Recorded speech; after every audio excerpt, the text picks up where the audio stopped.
Hello everyone, welcome back to our channel Login Ed. In this quick tutorial, I will guide you through how to change dock position on Mac. For that, first of all, you have to go to the Apple icon which is on the top left corner of your screen.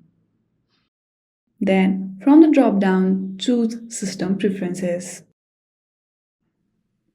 Once your System Preferences is open, there you will see Dock and Menu Bar option. Click on it.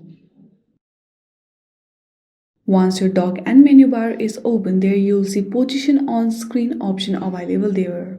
You can either set it to left, bottom or right. For now, I have set it to the bottom. Now if I want to change it to the left, then simply select the left button. Then your dock will be at the left side. And same goes with the right. In this way, you can easily change dock position on your Mac. I hope this video was helpful. If you like this video, then please do not forget to like and subscribe to our channel. Thank you for watching.